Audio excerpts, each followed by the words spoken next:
Okay, welcome everybody to Geeks and Geeklets book club discussion. We're going to be discussing Ender's Game today. So I'm Melissa and I'm Ben. All right. So we both read Ender's Game before. This is our second or third or fifth, whatever, time reading it. So Ben, where do you want to start? What are your thoughts?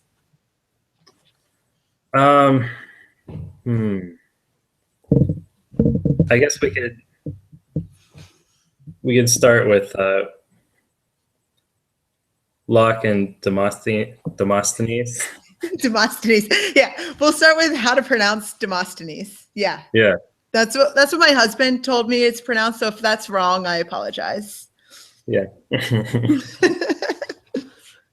So, have you read the Shadow series at all? Because I feel like Locke and Demosthenes play a very small role in this book, but a really important one. It keeps us Earth centered, I feel.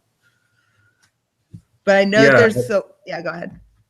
I can kind of sense that. I haven't read any of the other books in the series, but I noticed that so much of the focus on the book is just on Ender and his journey through the training that Locke and Demosthenes kind of seem like a side story that might be expanded upon.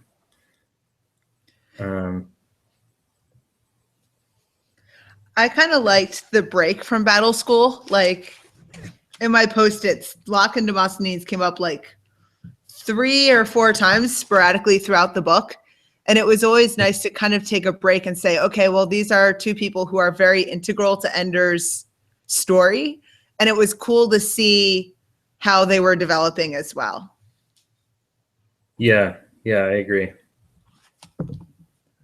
But, and I know that you haven't read the sequels, but in the Shadow series, not like the way that the trilogy actually goes is Ender's Game, Speaker for the Dead, Xenocide. But then there's this whole other book series that starts out with Ender's Shadow, Shadow of the Hegemon, Shadow of the Giant, that kind of follows Peter's story. Because in Ender's Game, by the way, guys, there will be spoilers in this, just heads up. But in Ender's Game, Ender and Valentine go off into deep space, basically colonizing other worlds. And so 77 years pass by on Earth that we just miss. And at the very end, Peter's like, Ender, write down my story and tell my story.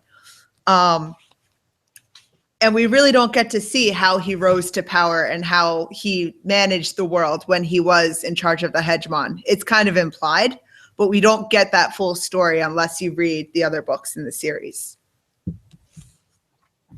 So, I don't know. I was kind of curious. I mean, I'm sure this is elaborated on somewhere else, maybe in that Shadow series that you were just mentioning. I was curious at how much Peter had become a better person and how much he was just driven by his desire for power. Yeah, I feel like with Peter, he did grow up. I'm not sure if he was necessarily a better person, as it was more of he knew how to route his means of power. Because at the beginning of the book, he exerts power over his siblings and small animals. He kind of mutilates a bunch of squirrels. And that's one of the reasons why he wasn't fit for Battle School, is because he was too, I don't want to say ambitious, but cruel, I guess. And it was interesting with Locke and Demosthenes, because that's really where he starts trying to be empathetic, because he makes Valentine write Demosthenes, which is going to be more of the point of view of, I'm going to say things that are on my mind to start fires, whereas Peter took on Locke, who is supposed to be more like popular and able to be accessible by the masses. Right. So since he put it out there that like, okay, you're going to write something that's not your typical perspective, I'm going to write something that's not my typical perspective, it kind of changed both of them. So, yeah. I don't know. What did you think about? Well, I was kind of wondering, maybe it was his choice, or his idea at least, to take on Locke as opposed to Demosthenes. Mm-hmm. And I wonder if he chose that side of it because he knew that he needed to bring himself a little closer to center if he was going to have a real leadership role in society. Or if he just thought that that was the better voice for a leader. I agree. I was just looking in the book where he and Val are first debating doing this column. And the quote from him is basically, Val, if you don't help me, I don't know what I'll become. But if you're there, my partner in everything, you can keep me from becoming like that, like the bad ones. So, and Valentine at first is like, well, you're only pretending to share power with me, but she agrees to help him anyway. So I agree that he kind of recognized that in himself, he had to change in order to become what he wanted to be.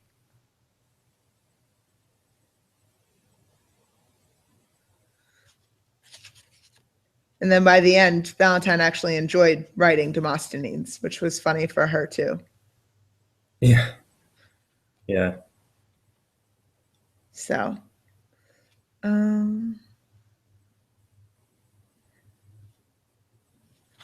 but yeah, according to the outside world, it looked like Valentine was helping Peter to become more human and less just wanting to kill things and use his powers for evil, so to speak.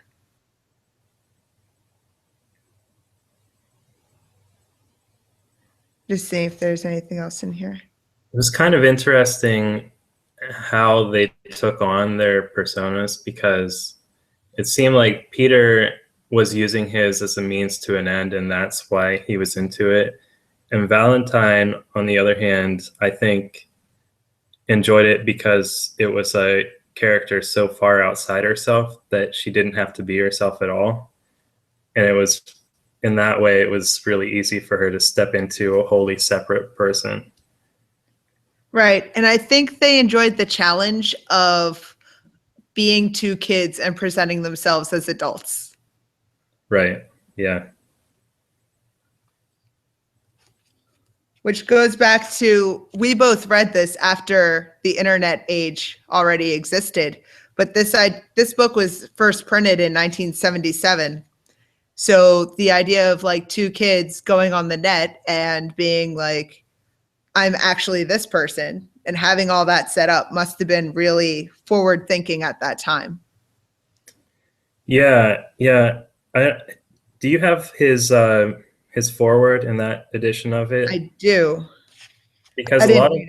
a lot of that focuses on the initial reception to his book, and he talks about how a lot of people came up to him and said, kids don't really think this way, or kids don't talk to each other this way.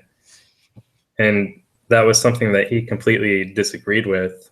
And he's also had other people come up to him and say, we've never read something that portrayed us so honestly. Mm-hmm.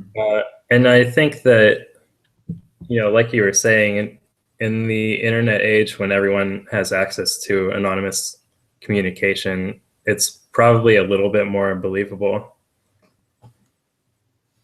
Not that it wasn't, I thought it was pretty believable the first time I read it, but yeah, I did too. that's my little brother. Yay. So he might be trying to call in. Awesome. You should just be able to join with the link. Yeah.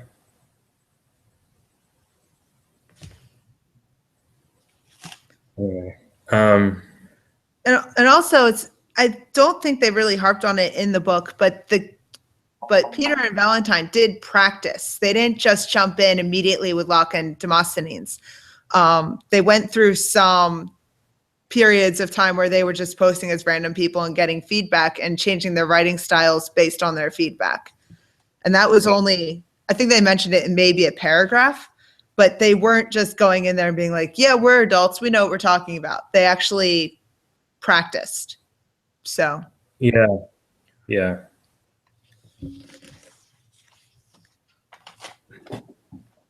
And as far as kids behaving and talking that way, as like I teach middle school, so that's right around this age group. And there's a lot of interactions at the battle school, especially when they're like, the teachers are the enemy. And I'm reading over just how the kids are interacting. I'm like, yeah, that's totally 100% accurate. They're just in a different environment than most normal kids would be exposed to. So. Yeah. I think maybe a part of it is just that there's a tendency for adults to become distanced from themselves as younger people because every generation acts a little bit different. And maybe in that way, you kind of forget the level of maturity you might have had at a younger age. Right. Or your assumed amount of maturity. But the first time I read this was in between 8th grade and 9th grade. So just around the age group of these kids. And I just remember falling in love with the book. And I know in the movie, they upped the ages of everybody because there were issues with having too small of kids with guns fighting each other, etc. Yeah. But I remember reading this book and being able to internalize and be like, yes, I get this. So I don't know. Well, I mean, I think that's probably the best possible review, that it's hitting with the age group that it's written about. Mm-hmm. You know. Yep. It makes me happy when I see, I've seen like 2 of my middle school kids reading. But yeah, about the development of the kids, what did you think of, like, Ender is kind of the third of the family. He's supposed to be a mixture of both Valentine and Peter, where he will go in, he will fight, he will kill, but he'll beat himself up afterwards. And then, what was that? That was your phone. Yeah, I'm sorry. No, you're good. Andy's trying to figure out how to join. Oh, no. Okay. He has access to the event page on Facebook, right? Yeah. Because that's where the link is. Okay. I put it in both the event page and everything else.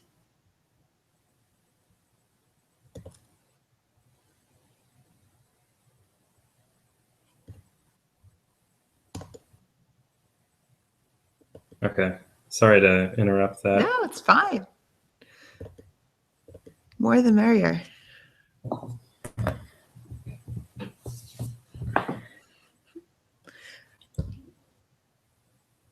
Okay. So what were you saying? About Ender being a mixture of Peter and Valentine. Oh, yeah.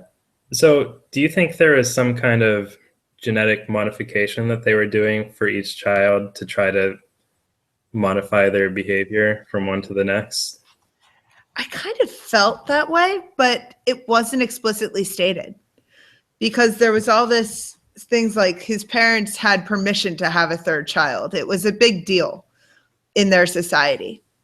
So I don't know. Like that wasn't focused on at all. Yeah, it just seemed a little bit odd to me that they would expect him to be a mixture of the two. Or maybe there wasn't an expectation, though. Maybe they were just hoping.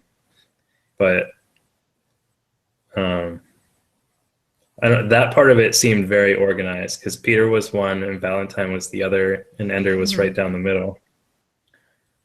Right. I'm just looking really quick in the book to see, because that was way back at the beginning where they talked about it. So Right. It's interesting that it was a it's a stigma to be of third. Mm-hmm. So Yeah, I kind of took that as a takeoff on Chinese culture. mm, Isn't there a thing there where they they're only allowed to have 2 children or something? right. It's now granted I haven't looked at the politics in a long time, but last time I learned about their culture, it was like you have 2 chances to get a boy, and if you don't, you can try for like 2 or 3 more children, but there's like a tax that you can pay to have extra kids. Okay, So that sounds familiar. however, I do think it's something like that because one of the Demosthenes articles was about lifting the ban on children and colonizing, like sending all excess population off planet. Yeah, So that made it seem like there was a law in place with the amount of children that you could have. yeah. It seemed to me like kind of that taken to an extreme as a measure of population control.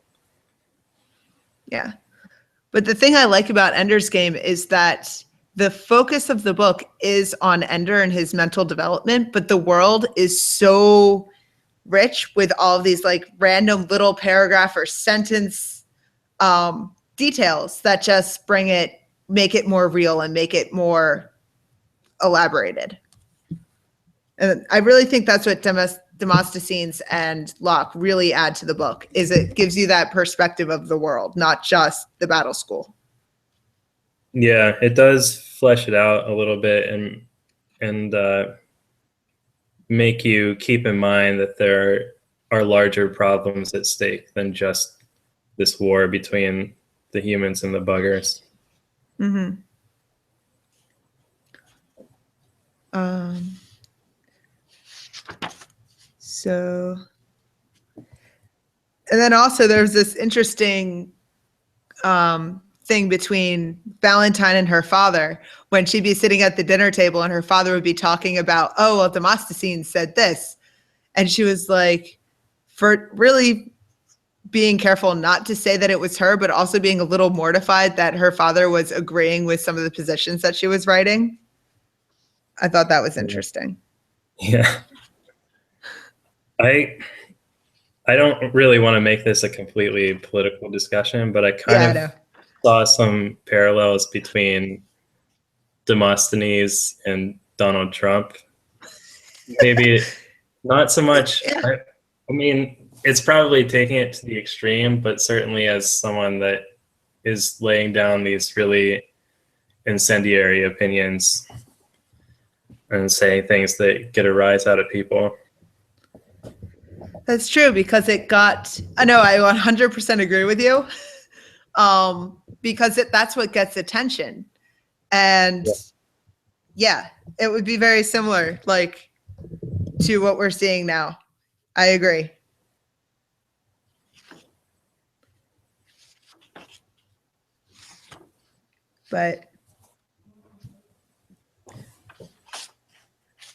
But then Locke wasn't as developed in the book, I feel, as Demosthenes. And I think that might have just been a Peter versus Valentine situation. I feel Yeah, like yeah, you definitely do get a lot more of Valentine's viewpoint than Peter's, and I kind of felt like it was because Valentine had much more empathy for Ender than Peter did, so her viewpoint was more relevant to him. right. Really quick, Yeah. Andy was asking if someone can send him an invite. Sure. Hold on one That's second. Um, Do you have his email address? I do not, but if you know what, you might not want to say that live. You can message me over Facebook if you're still up on Facebook. Yeah, okay, I'll do that.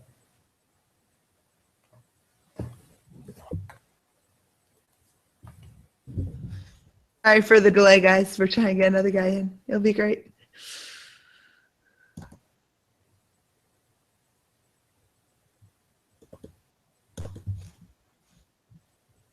Okay. Yep, got it.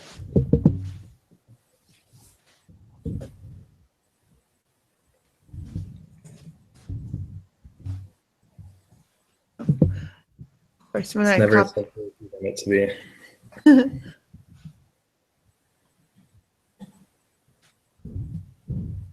All right, I have sent it. So let me know if you got it. Okay.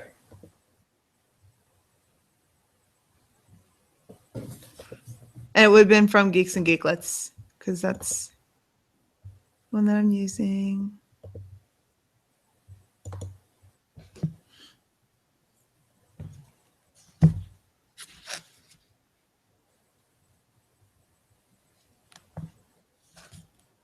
Okay.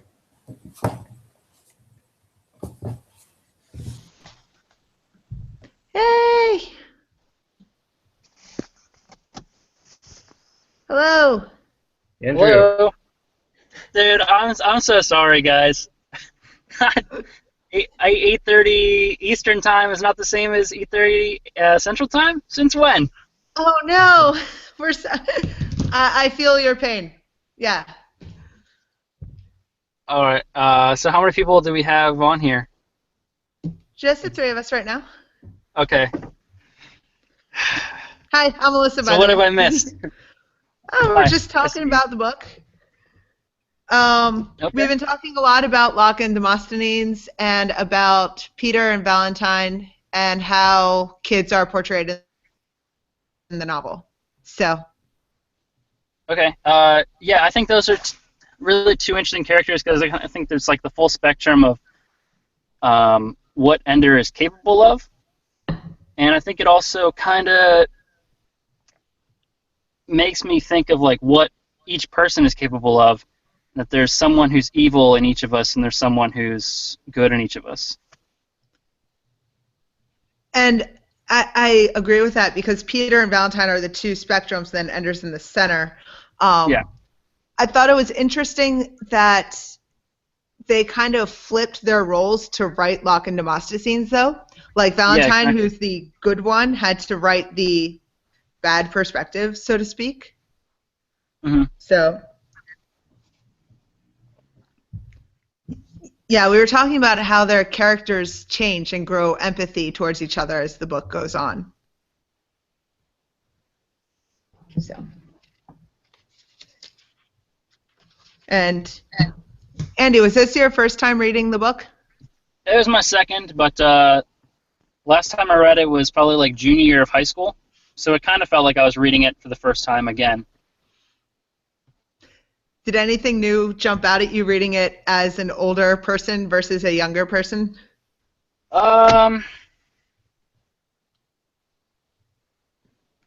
I think I was more focused on the secondary characters and kind of what Ender was doing to them in a way of like maybe more of a leadership kind of role.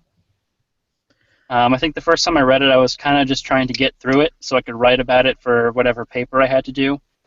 But I was able to be more analytical, I guess, the second time around. Mm. By the way, are you guys able to see me at all? Yeah. Okay. Yeah. I see. I just I was in my car and I just pulled off to the side. Oh no. Yeah. Hmm. Um, I like looking at his leadership role as well and kind of how he was forced into that and how his friends around him reacted to it. So, what were your thoughts as you were reading? Well, it kind of makes you wonder where he gets it from, because I feel like he was kind of bullied his entire, I guess, launchy phase. And then as soon as he became a commander, it's like he just um, knows everything about leadership instantly. And I don't really know how he picked that up. I didn't really feel like he had a role model. Yeah, part of it I think maybe was just his hyper intelligence because his his leadership building, his relationship building as far as Bean was kind of haphazard, and he more or less just copied what the commanders had done with him. I don't know. I don't think that his relationship building was particularly strong. He just kind of lucked into certain things. But I do agree that he seems to pick up things as a commander really quickly. He does, and I think a lot of that too is he's very creative thinking on the battlefield and in the games. I do recall he kind of did extra practice sessions with the boys and girls of the battle school. Like there were a couple of kids who would come and practice and just use the space. But a lot of the reasons why he was successful is just his ingenuity and the way that he thought and the way he got other people who could process how he thought around him.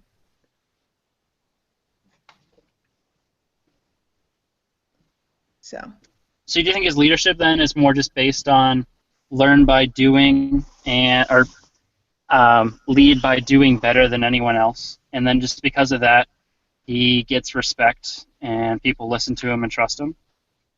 Yeah, I think that's almost completely what it was based on. To a certain extent, I think that he got respect because he was also dangerous off the battlefield.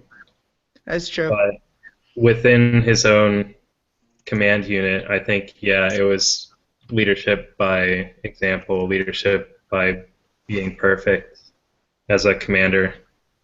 And he was kind of cherry-picked for this. And you weren't here for the beginning conversation, but we talked about how Ender was already special because he was a third, because he came from strong genetics or whatever, that he was basically bred to be this person. So That makes me wonder about kind of the scope of what's going on, because I don't feel like they ever went into that. Like, how many thirds are there? Like, how long have they been searching for one person or Ender, really, to be this icon? that's a good question. I'm not sure if it's addressed. I don't remember seeing that. Like, how long has Battle School been a thing? How long have they been preparing for this war? Yeah, they said whenever he went to command school that there were others before him that have failed. Mm. Now, There's probably some fuzzy math you could do with Mazer's age, but It's true. I don't think you'd ever get an exact answer because he kind of uses relativity as a way to I feel like he used relativity as a way to keep Mazer alive while all this stuff was going on in the meantime. Yeah, there's a lot of timey-wimey differences going on, especially if you read the sequels. But which I haven't, yeah. Should. Sorry. No, it's fine. Speaker for the Dead is amazing. Well, I read Bean's Shadow, or is it called Ender? I read Ender's Shadow right after I read Ender's Game for the first time, and I really liked it. But I never really got into Speaker for the Dead. I don't know why not, but like they said, they had people that have come to command school and failed before. I know this is kind of getting off topic from what we're talking about, but do you think that means that they attacked the Bugger world previously and failed? Like this is another fleet that was killed? That is a good question and one I have not thought about before. Let me think about that for a moment. Ben, what do you think? Well, I don't have an answer, but my impression was that I think at some point Mazer told him that no one has ever come as far as you and failed before. But I think that that was after he had done a couple things with Mazer. So maybe that leaves open the possibility that it's like he said. I mean, I think it could just be bullshit too. Like Mazer could just be saying that to him for like psychological purposes to try to keep him motivated whenever really he is the only one and has been the only one the whole time. And to be honest, keeping Ender motivated was an issue for the teachers and for Colonel Graff and for Mazer. Keeping Ender on top of his game was a struggle for them. Yeah. And that's when they were like, "Hey, Valentine, come and fix Ender for us." So it was kind of a hilarious strategy for the final battle to wear him so out that they basically had to prop him up in front of the console to fight the final battle.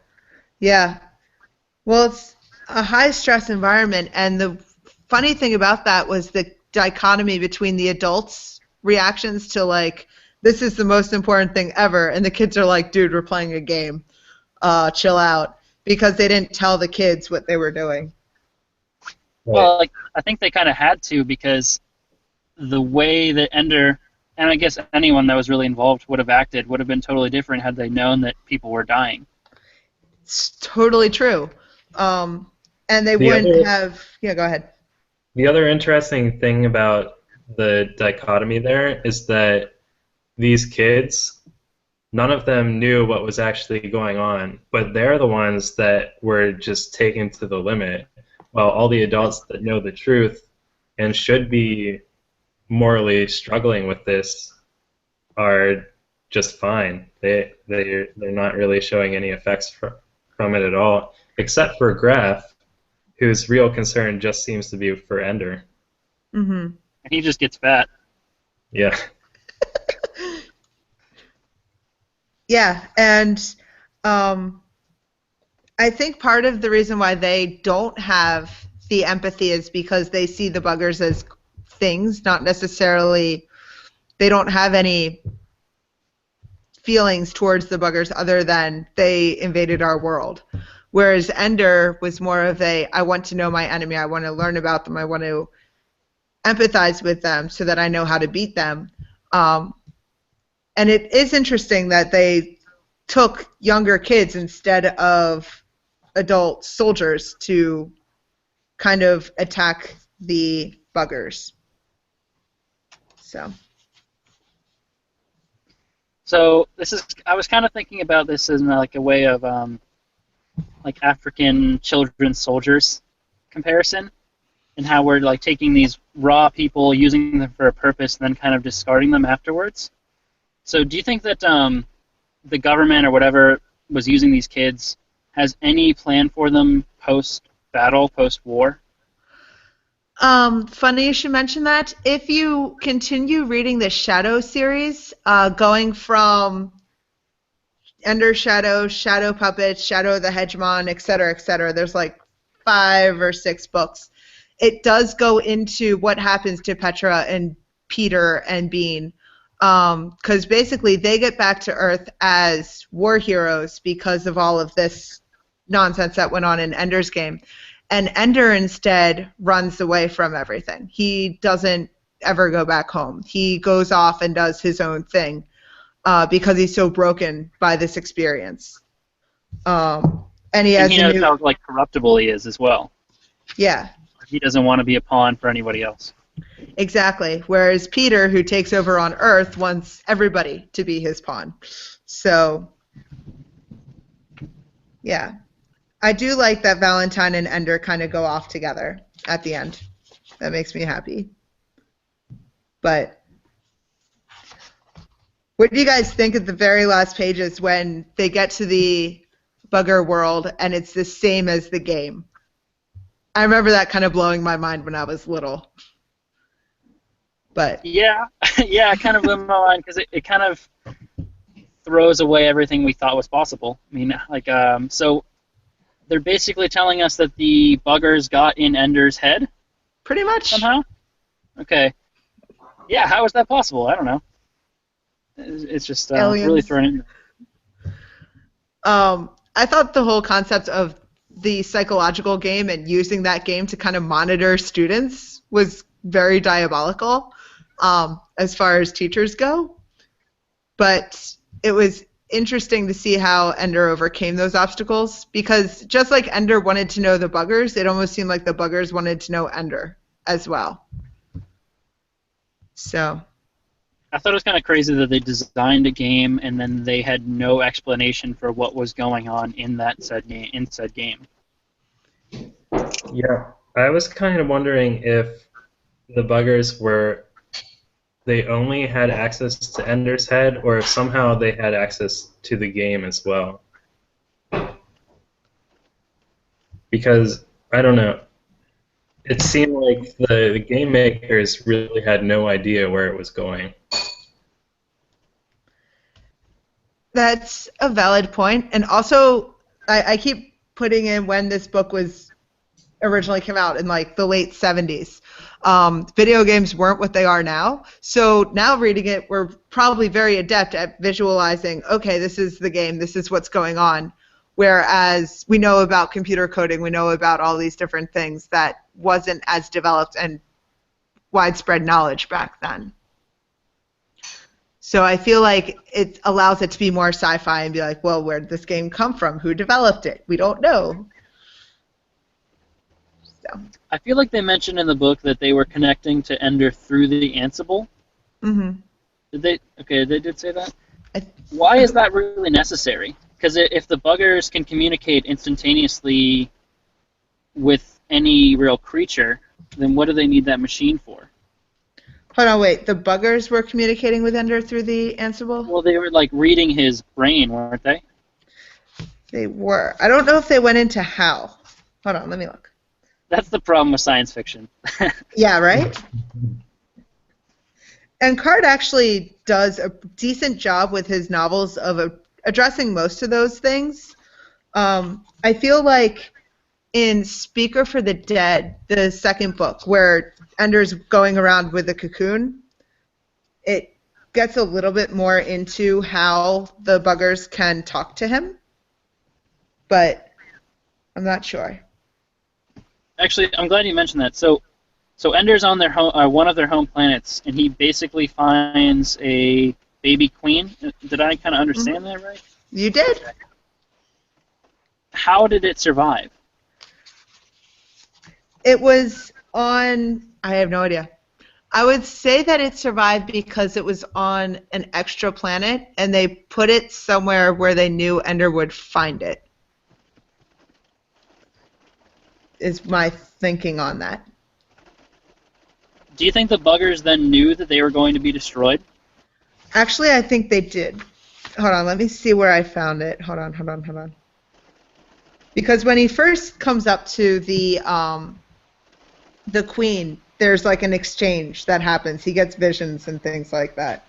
I think that the queen said something to him, like, in the first battle that they faced Ender, they understood that they were doomed because the human race had not forgiven them for invading their planet. Mm-hmm.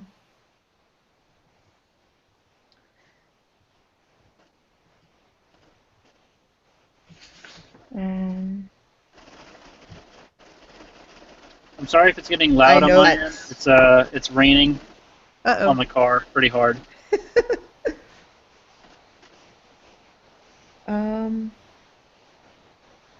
It was the Hive Queen felt sadness, a sense of resignation. The humans do not forgive us. We will surely die. So yes, they did know.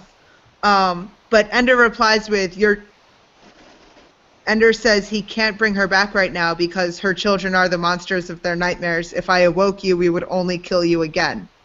So Ender's showing his sympathy, but he also knows the reality of the human soul, I guess.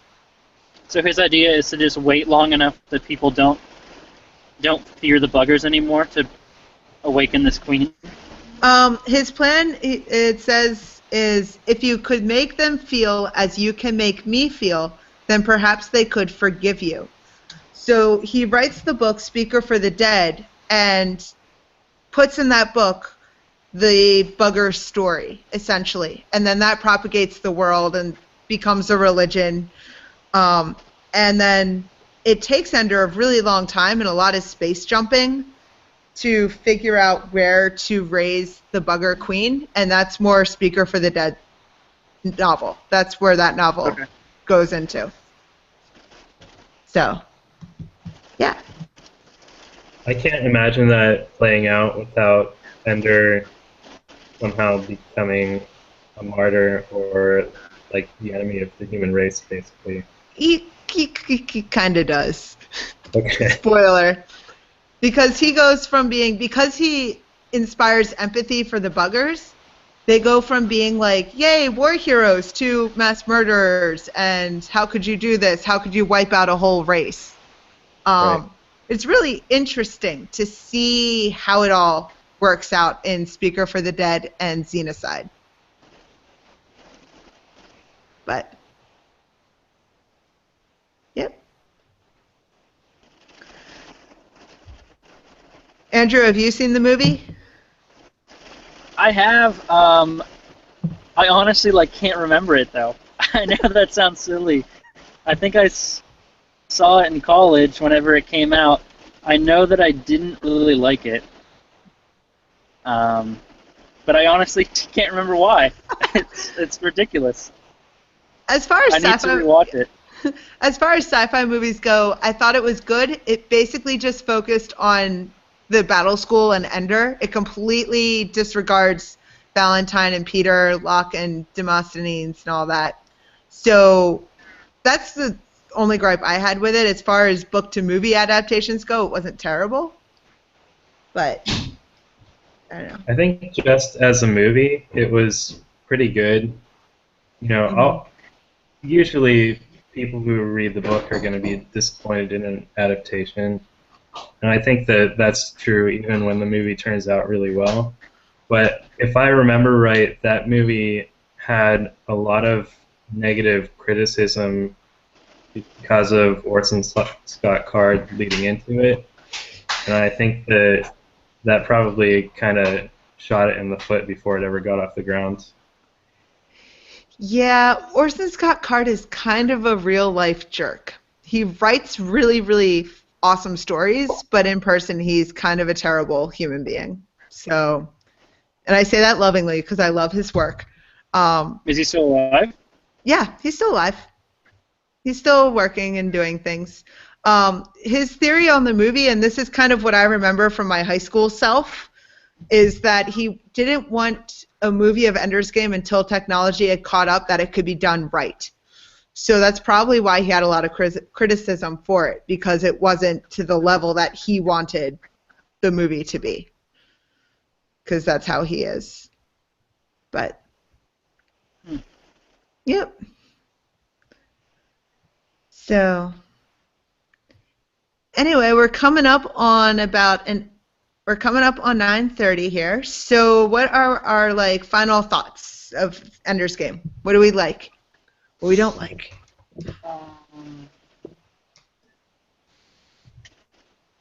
I think my favorite thing was more of an emotional roller coaster than what I'm kind of used to reading, I guess. Especially the second go around. I'm less focused on the facets of Battle School, or not Battle School, but the actual game. What was it called?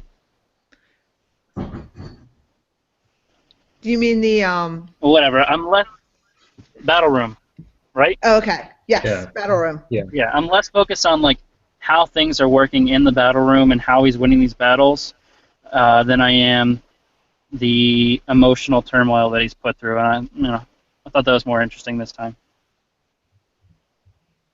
Final thought. Boom.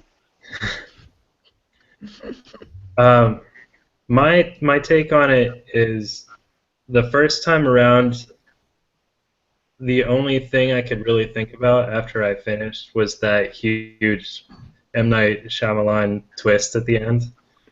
And this time, I was able to focus on the characters a lot more. And I think that there really are some strong characters in this book. I don't know, and it's just interesting to see the relationship. I think especially between Ender and his siblings.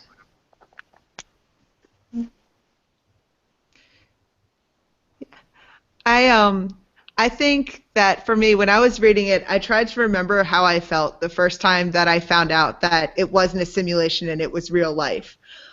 Because you really only have that feeling the first time you read it. You're like, oh my gosh, mind blown.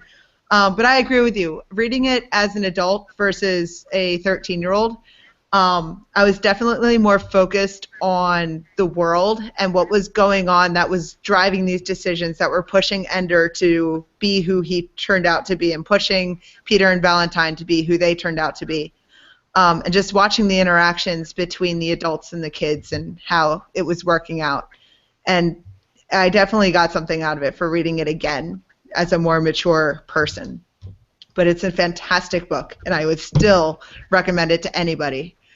So, yeah. I would love to see an alternate version where Peter or Valentine go through battle school. Oh, Peter would just kill everyone. I just think it'd be really interesting to see the comparison. Yeah. Fan fiction, go. Yeah, that's a great idea. All right.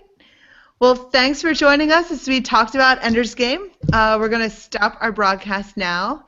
Thank you, and have a wonderful evening. All right. Sorry I joined in late. I apologize for that. It's all good. All right. Bye, guys.